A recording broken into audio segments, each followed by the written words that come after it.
जय गुरु जी, शुक्राना गुरु जी। जय गुरु जी संगत जी।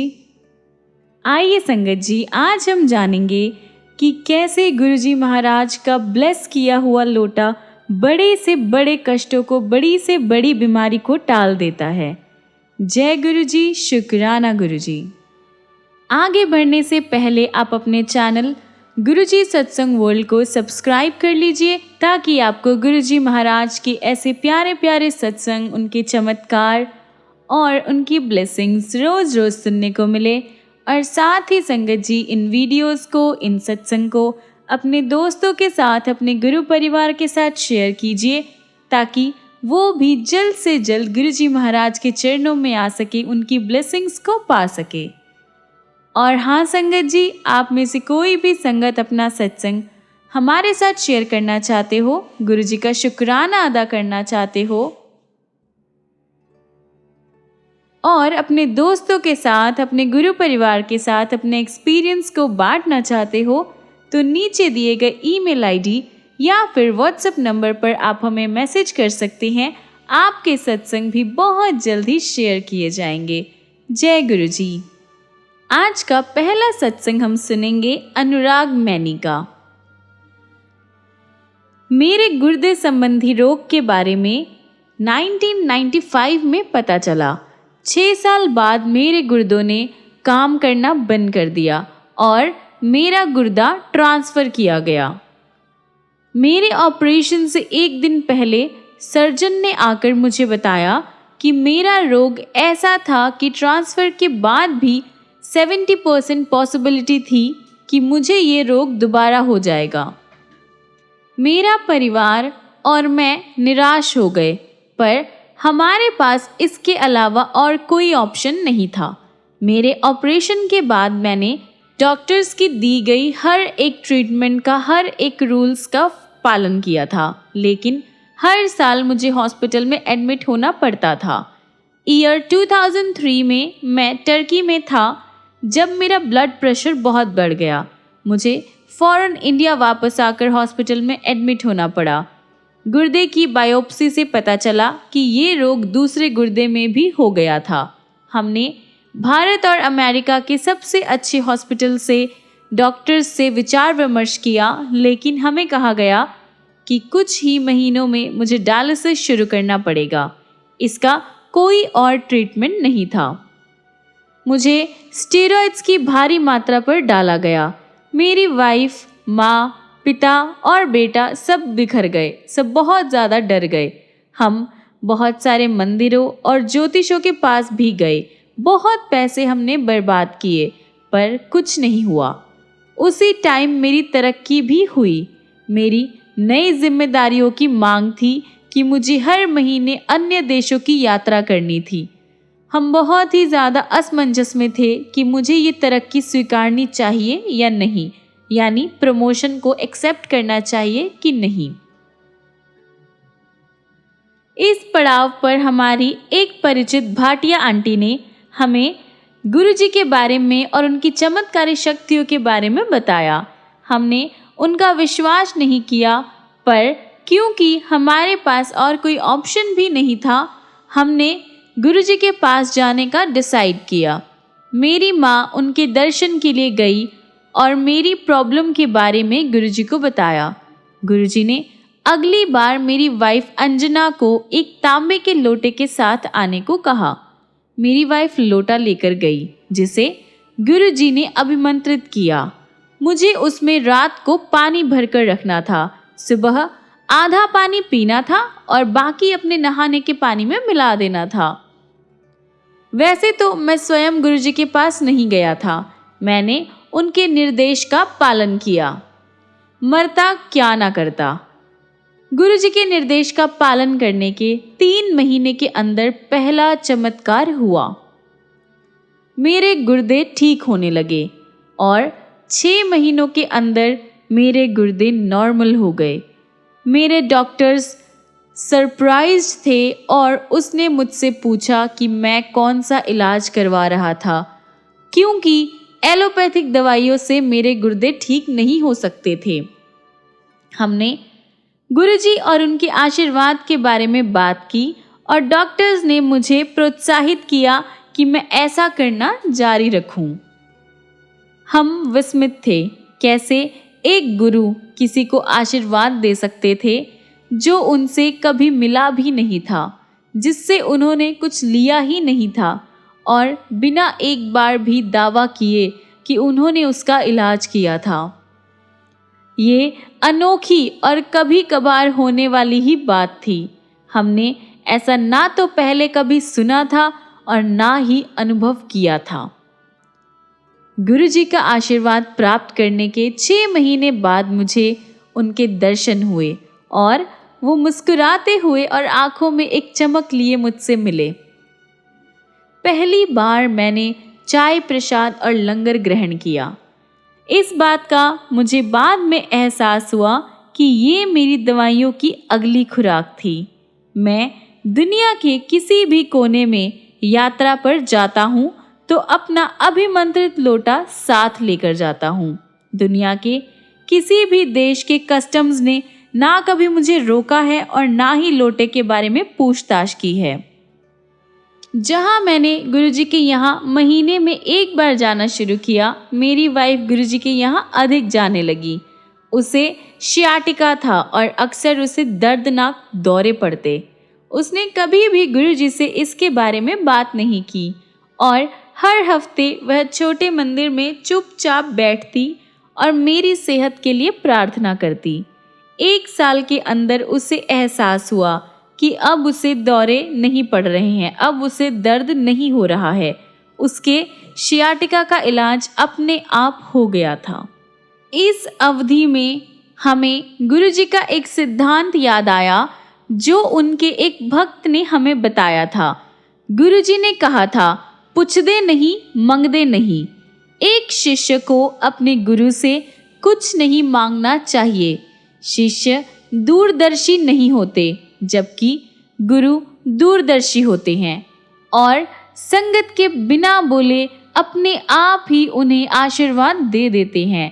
वह अगर कुछ चाहते हैं तो सिर्फ संपूर्ण श्रद्धा और विश्वास। उनके आशीर्वाद अनगिनत है और दुनिया के किसी भी शक्ति से बहुत ज़्यादा शक्तिशाली है। मेरे पूरे परिवार पर उनकी कृपा बरसनी शुरू हो गई थी। स्टीरॉयड्स के कारण मुझे दोनों आँखों में मोतियाबिंद हो गया था और मुझे उसका ऑपरेशन करवाना पड़ा। मेरी वाइफ चिंतित थी कि हम ऐसे डॉक्टर और ऐसे हॉस्पिटल जा रहे हैं जिसे हम जानते ही नहीं थे। ऑपरेशन से 1 दिन पहले हमने गुरुजी का आशीर्वाद लेने का निश्चय किया और सब उन पर छोड़ दिया। अगले दिन जब हम दिल्ली के एक हॉस्पिटल गए तो मेरी वाइफ ने देखा कि हॉस्पिटल के मालिक के कमरे में गुरुजी की तस्वीर थी।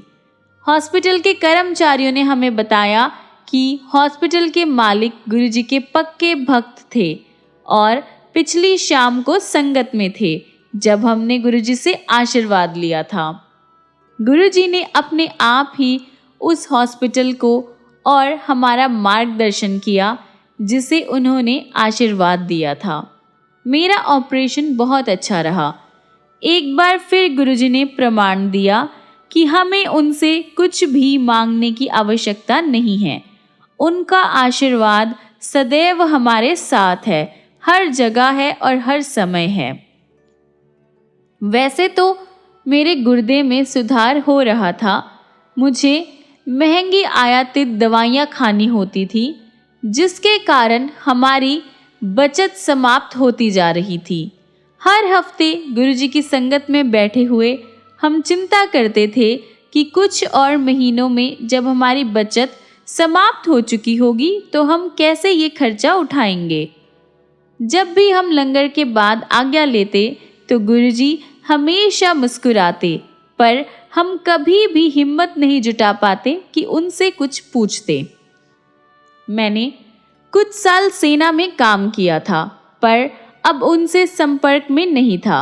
एक दिन एक बुजुर्ग रिटायर्ड सेना के अफसर ने, जो हमारे घर के पास रहते थे, हमारे घर की घंटी बजाई और हमें कुछ फॉर्म दिए। उन्होंने हमें बताया कि सरकार ने रिटायर्ड सैनिकों के लिए एक नई योजना की घोषणा की थी, जिसके तहत अगर हम अपना नाम लिखवाते तो हमें आजीवन मुफ्त चिकित्सक सुविधा प्राप्त होती। हमने तुरंत सारी औपचारिकताएं पूरी करी और कुछ ही टाइम में हमें मुफ्त दवाइयाँ मिलने लगी। हमें 4500 रुपये का शुल्क चुकाना पड़ा, जिससे हमें 20,000 रुपये प्रति महीने की दवाइयाँ आजीवन मिलती रही। इतने सारे आशीर्वाद इतने कम टाइम के अंदर। गुरुजी बस अपनी मुस्कुराहट के द्वारा हमसे बात करते, ये कितना दिव्य एक्सपीरियंस था। क्योंकि हम इंसान हैं, गुरुजी का आशीर्वाद मिलने के प्रतिकूल हम लोग बहुत चिंता करते हैं। हमारी पिछली चिंताएं समाप्त हो गई तो अब नई शुरू हो गई थी। मेरी वाइफ मुझे कहती रहती कि अगर मेरे गुर्दे फिर से खराब हो गए तो मेरी नौकरी जा सकती थी। ये संभव था क्योंकि मैं कॉरपोरेट सेक्टर में काम करता था। मैं जिस कंपनी में 17 साल से काम कर रहा था, वो कंपनी 2005 में किसी और ने अपने अंडर कर ली। मुझे चुनने का अधिकार दिया गया कि मैं वहीं काम करना जारी रख सकता था या फिर अपनी इच्छा से रिटायरमेंट ले लेता। मैंने जितने साल काम किया उससे ज़्यादा सैलरी के साथ। इसके बारे में मैंने दोबारा सोचे बिना ही हमने रुपए लेने का डिसीजन लिया और हम जितना सोच सकते थे हमें उससे कहीं ज़्यादा मिला। इस रकम से मेरी पेंशन की भी भरपाई हो गई। मेरी एक और चिंता थी कि मेरे गुर्दे की समस्या के साथ मुझे नौकरी कैसे मिलती। नई कंपनी में काम शुरू करने से पहले मेडिकल जांच के टाइम मेरी समस्या का उन्हें पता चल जाता। गुरुजी के आशीर्वाद से मेरे पास 2 नौकरियों के प्रस्ताव आए, जिसमें से मैंने एक चुना। नई कंपनी में काम शुरू करने से 1 महीना पहले मेरी मेडिकल जांच हुई और मैंने नई कंपनी में अपनी मेडिकल रिपोर्ट दे दी। उस रिपोर्ट में मेरे गुर्दे की समस्या, ब्लड प्रेशर और मैं जो दवाइयाँ खाता हूँ उन सब की पूरी लिस्ट थी। मुझे पूरा यकीन था कि वो कंपनी अपनी नौकरी का प्रस्ताव रद्द कर देगी, पर हैरानी की बात है कि मुझसे कोई सवाल नहीं पूछे गए और मैंने नई कंपनी में काम शुरू कर दिया। काम शुरू करने के 3 महीने बाद मैंने संबंधित व्यक्ति से अपनी रिपोर्ट के बारे में पूछा कि क्या उसने मेरी रिपोर्ट पढ़ी थी और उनको मेरी रिपोर्ट ठीक लगी। उस व्यक्ति ने जवाब दिया कि जब मैंने रिपोर्ट प्रस्तुत की थी वो बहुत व्यस्त था और उसे वह पढ़ने का टाइम ही नहीं मिला था। एक और चमत्कार हो गया था। संगत के लिए गुरुजी के आशीर्वाद अनंत है। वो हमें अच्छी सेहत, अच्छे रिश्ते, सुदृढ़ वित्तीय स्थिति और अन्य सब कुछ का आशीर्वाद इतने प्रेम भरे रूप में देते हैं। हम कितने भाग्यशाली हैं कि हम गुरुजी के रूप में स्वयं भगवान शिव की शरण में हैं। उन्होंने हमारी सभी चिंताओं और समस्याओं का ध्यान रखा है और उनके बदले हमें खुशियाँ, मुस्कुराहट और एक प्यारा संगत परिवार दिया है। जय गुरुजी। अगला सत्संग हम सुनेंगे JB सिंगल का। वैसे तो एक भक्त के द्वारा गुरुजी ने हमें उनके यहाँ आने के लिए संदेश भेजा था। हम उनकी शरण में 7 जुलाई 2007 को पहुँचे। उनके संदेश के 1 साल बाद, जब गुरुजी ने 1 साल पहले हमें उनके यहाँ बुलाया तो हम इतने भाग्यशाली नहीं थे कि उनके दरबार पहुँच पाते, पर साल 2007 में हम पर गुरुजी की कृपा हुई। 1 जुलाई को नरेश अंकल ने हमें गुरुजी की कृपा और अपने अनुभवों के बारे में हमें बताया। ना तो मुझे विश्वास हुआ और ना ही मैं समझ पाया कि कैसे कोई महापुरुष इतनी सरलता से अपने भक्तों का जीवन बदल सकता है। हमने करीब 2 घंटे सत्संग किया और मुझे पता भी नहीं चला कि इतना टाइम कैसे निकल गया। गुरुजी के जन्मदिन के अवसर पर 7 जुलाई को हमारे मोहल्ले से बसें जा रही थी और मैंने उसमें 2 सीट बुक करवाई थी। मेरे पास एक सेकंड हैंड गाड़ी थी और क्योंकि रास्ता लंबा था मैं उसमें नहीं जाना चाहता था। 7 जुलाई को मंदिर जाने से पहले मैं दुकान पर बहुत बिजी रहा, जो मेरे व्यापार के लिए अच्छा था। मैंने खुशी खुशी अपना काम 5 बजे तक निपटाया और उसके कुछ देर बाद ही मैं गुरुजी की शरण में बैठा हुआ था। मंदिर में हमारा एक्सपीरियंस इतना सुहावना रहा कि हमने नियमित रूप से वीक में एक बार जाना शुरू कर दिया। हम एक बड़ी गाड़ी में साथ जाया करते थे। एक संगत ने, जिसके साथ हम जाते थे, मेरी वाइफ संतोष से कहा कि क्योंकि गाड़ी बहुत भरी हुई थी तो हम बच्चों को साथ नहीं ले जा सकते। संतोष ने गुरुजी से प्रार्थना की कि हम बच्चों को भी मंदिर ले जा सके और उसने गुरुजी से निवेदन किया कि वो हमें गाड़ी का आशीर्वाद दे ताकि हम अपने आप मंदिर जा सके। गुरुजी की कृपा से एक वीक के अंदर ही ना जाने कहां से भूमि के टुकड़े, नई गाड़ी और एक नई मोटरसाइकिल के लिए रुपयों का प्रबंध हो गया। एक सुबह मैं संतोष से बात कर रहा था कि कैसे इतने कम टाइम में गुरुजी ने हम पर इतनी कृपा की थी। हम दोनों गुरुजी का धन्यवाद करने के लिए घर में गुरुजी का सत्संग रखना चाहते थे।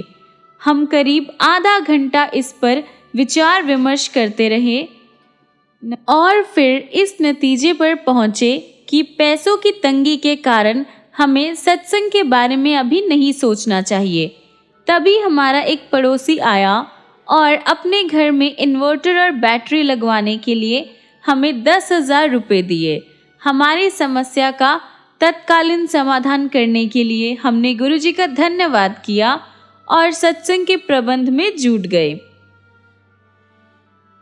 सत्संग वाले दिन गुरुजी की कृपा हुई। उस दिन मौसम कुछ ठीक नहीं था, बादल छाए हुए थे और बारिश होने की आशंका थी। वैसे तो हमारे घर से 2 किलोमीटर की दूरी पर बारिश हो रही थी। गुरुजी की कृपा से सत्संग के स्थान पर बारिश नहीं हुई। कुछ भक्तों ने फोन करके हमें कहा कि बारिश के कारण वो नहीं आ पाएंगे, पर यहाँ सत्संग और लंगर समाप्त होने के बाद ही 2 घंटे बहुत ज़्यादा बारिश हुई। हमें लंगर भेंट करने का एक और अवसर प्राप्त हुआ। मेरे पिता 6 जनवरी 2009 को चल बसे। 13 दिन बाद हमने कुछ पंडितों को लंगर कराया। लंगर समाप्त होने ही वाला था जब 3 सरदार सब 6 फुट कद के अंदर आए और बोले, जय गुरुजी, हम यहाँ लंगर करने आए हैं।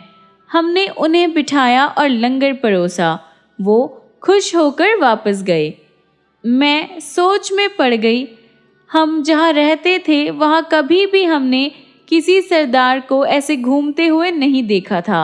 मुझे वास्तव में लग रहा था कि गुरुजी ने हम पर विशेष कृपा की है। मुझे लगा कि वे ब्रह्मा, विष्णु और महेश थे जो हमारे घर हमें आशीर्वाद देने के लिए आए थे। मैंने मंदिर से गुरुजी का चाबी का छल्ला लिया था, पर उसमें चाबियां नहीं डाली थी। मुझे उसमें चाबियां डालना उचित नहीं लग रहा था, क्योंकि कभी हमारे हाथ गंदे भी हो सकते थे। इसलिए मैंने उसे अपनी मोटरसाइकिल के आगे लगाने का डिसाइड किया, पर समय की तंगी के कारण मैं ऐसा नहीं कर पाया और गुरुजी वह मेरी जेब में ही रह गया। एक दिन मुझे फ़ोन आया कि घर पर एक व्यक्ति मेरी प्रतीक्षा कर रहा था। मैं अभी थोड़ी ही दूर गया था जब उच्च गति से आती हुई एक गाड़ी ने मोड़ पर मुझे टक्कर मारी। गाड़ी बहुत बुरी तरह से डैमेज हो गई और उसके आगे का हिस्सा बिल्कुल नष्ट हो गया, पर गुरुजी की कृपा से मुझे कोई बड़ी चोट नहीं आई। गुरुजी की शरण में आने से पहले हम पंडितों के यहाँ जाया करते थे। सब पंडितों का कहना था कि संतोष की आयु ज़्यादा नहीं थी। गुरुजी के यहाँ जाने के बाद हमने पंडितों और ज्योतिषों के पास जाना बंद कर दिया। एक बार संतोष को खराब खाना खाने से भारी बीमारी हो गई। कुछ ही घंटों में वो बहुत बेचैन हो गई और ताज़ी हवा के लिए घर से बाहर निकली। घर पहुंचकर जब मैंने उसे इस हाल में देखा तो कमरे में आराम करने को कहा। वह बोली कि अंदर उसका दम घुट रहा था और उसने 2 आदमियों को काले कपड़ों में देखा था जिन्होंने उसे अपने साथ चलने को कहा। हमें उसके आसपास कोई नज़र नहीं आ रहा था, पर तभी उसने उन दोनों आदमियों के पीछे गुरुजी को खड़ा देखा। गुरुजी ने उन दोनों आदमियों को संतोष को छोड़कर चले जाने को कहा। उन्होंने गुरुजी का आदेश माना और चले गए। बाद में जब हमने संतोष से उन आदमियों के बारे में पूछा तो उसने हमें बताया कि वे दोनों काले और मोटे थे। उनकी घनी मूछें थी और उनके हाथों में तलवारें थी। उसने उस दिन यमदूत देखे थे और अगर गुरुजी उसे बचाने नहीं आते तो उस दिन वह नहीं बचती। धन्यवाद गुरुजी, संतोष को एक न्यू लाइफ ब्लेस करने का। संतोष को पीठ में दर्द भी रहता था। गुरुजी ने उसे ड्रीम में दर्शन दिए। उन्होंने झाड़ू से संतोष को छुआ और पूछा कि क्या अब उसे दर्द था। संतोष ने जवाब दिया कि अब दर्द बहुत कम था। गुरुजी ने दोबारा उसकी पीठ को झाड़ू से छुआ और दर्द पूरी तरह से चला गया। जब वह सोकर उठी तो उसने पाया कि अब उसे दर्द नहीं था। वह दर्द उसे फिर कभी नहीं हुआ। 6 जून 2009 को मैंने नया फ़ोन खरीदा। संतोष ने मुझे सुझाव दिया कि मुझे फ़ोन गुरुजी के जन्मदिन के दिन 7 जुलाई को खरीदना चाहिए था, पर मैंने ठान लिया था और गुरुजी के जन्मदिन से 1 महीना पहले ही खरीद लिया। खरीदने के 3 दिन बाद ही वो खो गया। वैसे मैं निराश हुआ। मैंने इस नुकसान को अपने भाग्य समझकर स्वीकार कर लिया और स्वयं को तसल्ली दी कि फ़ोन उसके पास गया होगा जिसे उसकी ज़्यादा ज़रूरत होगी। मेरा एक दोस्त एक छानबीन संबंधी संस्था में काम करता था। मैंने उसे अपने गुम हुए फ़ोन का IMEI नंबर दिया। 7 जुलाई को जब हम बड़े मंदिर गए तो मुझे अपना फ़ोन याद आया क्योंकि उसमें कैमरा था और मैं उससे तस्वीरें खींच पाता। 2 दिन बाद मेरे दोस्त ने मुझे फ़ोन करके उस जगह का पता दिया जहाँ पर वो था। मैं वहाँ गया और अपना हैंडसेट वापस लेकर आया। गुरुजी की कृपा से मुझे मेरा फ़ोन वापस मिल गया। फ़ोन खरीदने की बेकार की जल्दी ने मुझे एक सबक सिखाया। एक शनिवार मैं बहुत ही बिजी रहा और दोपहर को खाना नहीं खा पाया। मैं शाम को करीब 6 बजे घर पहुंचा और हम उसी टाइम बड़े मंदिर के लिए निकल पड़े। लंगर करके जब हम मंदिर से निकले तो मुझे तब भी भूख थी।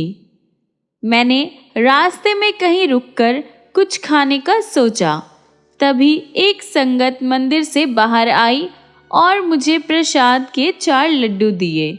मैं खुश हुआ और मुस्कुराए बिना न रह सका। संतोष ने मेरे मुस्कुराने का कारण पूछा। मैंने उसे कहा कि मैं प्रसाद खाने के बाद बताऊंगा। वैसे तो मुझे बहुत भूख लगी हुई थी। मैं 3.5 लड्डुओं में तृप्त हो गया और बचा हुआ आधा लड्डू मैंने संतोष को खाने को दे दिया।